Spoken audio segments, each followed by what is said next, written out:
Hello, in this video I'll show you how to replace the coolant and bleed the cooling system on Mazda vehicles. Depending on the engine, the coolant overflow tank might be in different positions and different color, but the procedure is very similar. First, this is the filler cap. First we're going to remove the filler cap, that's where we're going to fill the coolant from, and this is the coolant overflow tank for this engine.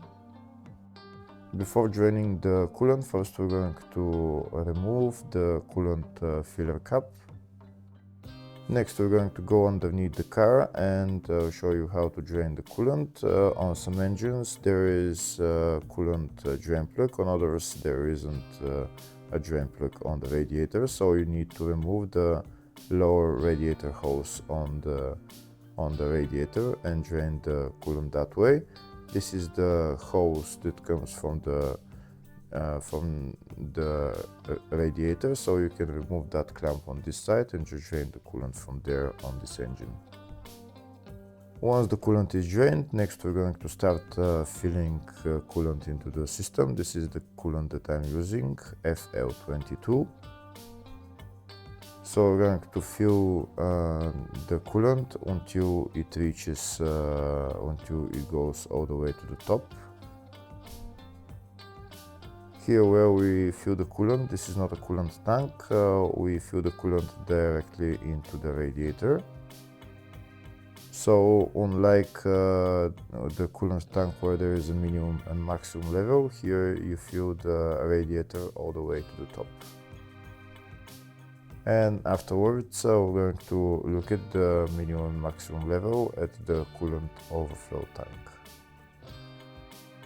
So we continue to fill coolant until it goes up all the way, and then afterwards you're going to see how there is going to be air bubbles coming out, and the coolant level will drop down. So we'll continue to fill until there is no more air bubbles.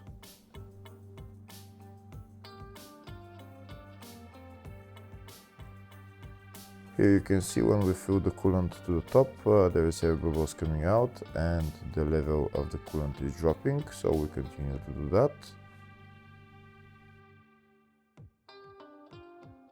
If the video is useful, please like and comment on the video and subscribe to the channel to see more videos like this.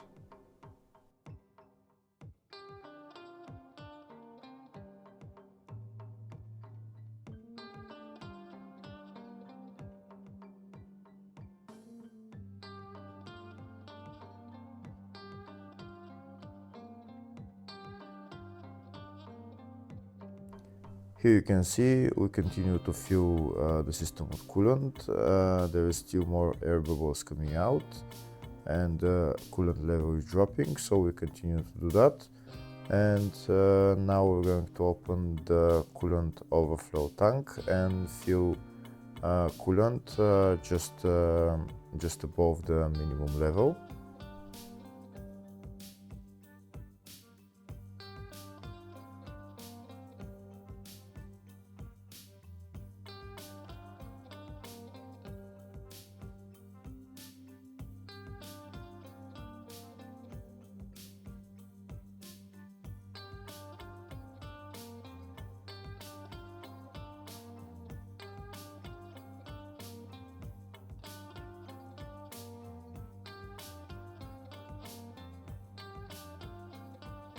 Okay, so now I filled the coolant just above the minimum level. Next I'm going to press the upper radiator hose as well, and I'm going to continue to fill some coolant into the radiator.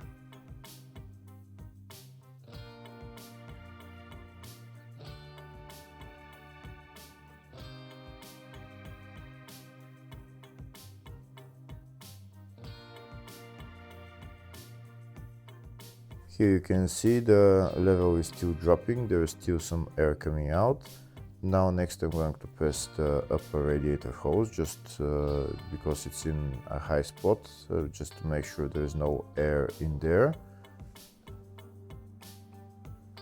Just continue to squeeze the hose until there is no air coming out from there. And once you stop squeezing the hose, then fill the coolant up to the top again.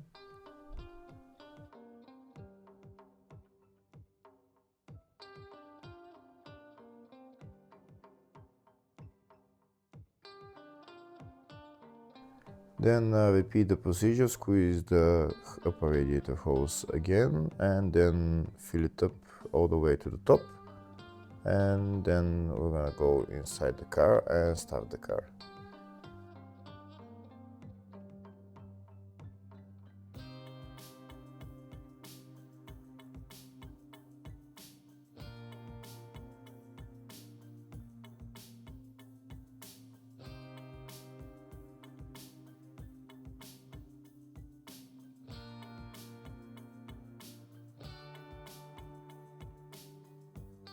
Now I'm going to remove the funnel and we'll see the level of the coolant. You can see here it's almost all the way to the top. Now we go inside the car, turn the ignition on and don't start the car just yet. Go to the heater and turn the heater to the maximum temperature. The maximum temperature on this car is 29 degrees. Then turn the blower motor to the lowest setting or to the number one setting, not to the 0, the number one setting. This way the heater valve on the heater core opens, and then coolant will flow into the heater core. Next we're going to start the car and let the car run until it goes to normal operating temperature. For the car to go to normal operating temperature, it will usually take about 15-20 minutes. So we can go outside the car and just look at the level of the coolant and fill it as necessary. Now we're going to see the level of the coolant. We can see the level of the coolant dropped. The car is running right now. We're going to press the upper radiator hose for a little bit just to make sure there is not air in there. And then I'm going to put my funnel on and start adding coolant until again goes all the way to the top.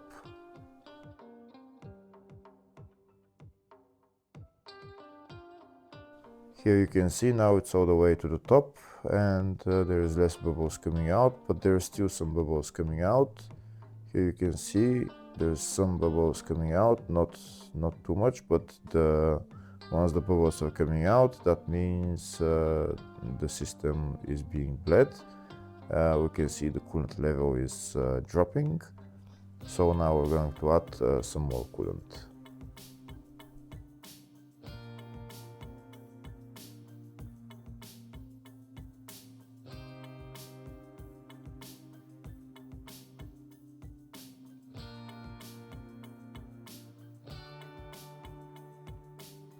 Now we can see that when we add coolant, there is no more air bubbles coming out, so that means the system has almost been bled all the way.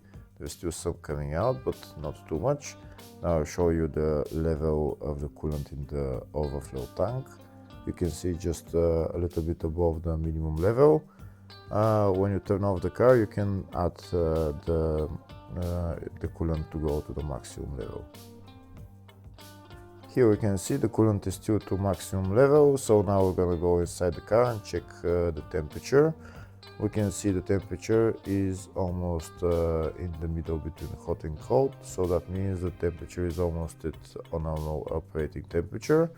Next we're going to rev the engine for maybe a minute or two, just to help it warm faster. Just hold the RPM to around 2000 RPM, just for maybe 30 seconds, minute and a half, depends on how fast the car will warm up. Once the car warms up, then the heater should start blowing hot air. If the heater starts blowing hot air, that means the coolant system has been bled. I'm going to turn up the heater blower motor, and I will wait for the hot air to start coming out. Once the hot air starts coming out, that means the system has been bled, and then we can turn off the car. In my case, there is hot air coming out, so that means I can turn off the car and just add coolant as necessary into the radiator. First, I'll add coolant into the coolant overflow tank, just do it to the maximum level, and then I'm going to add coolant into the radiator.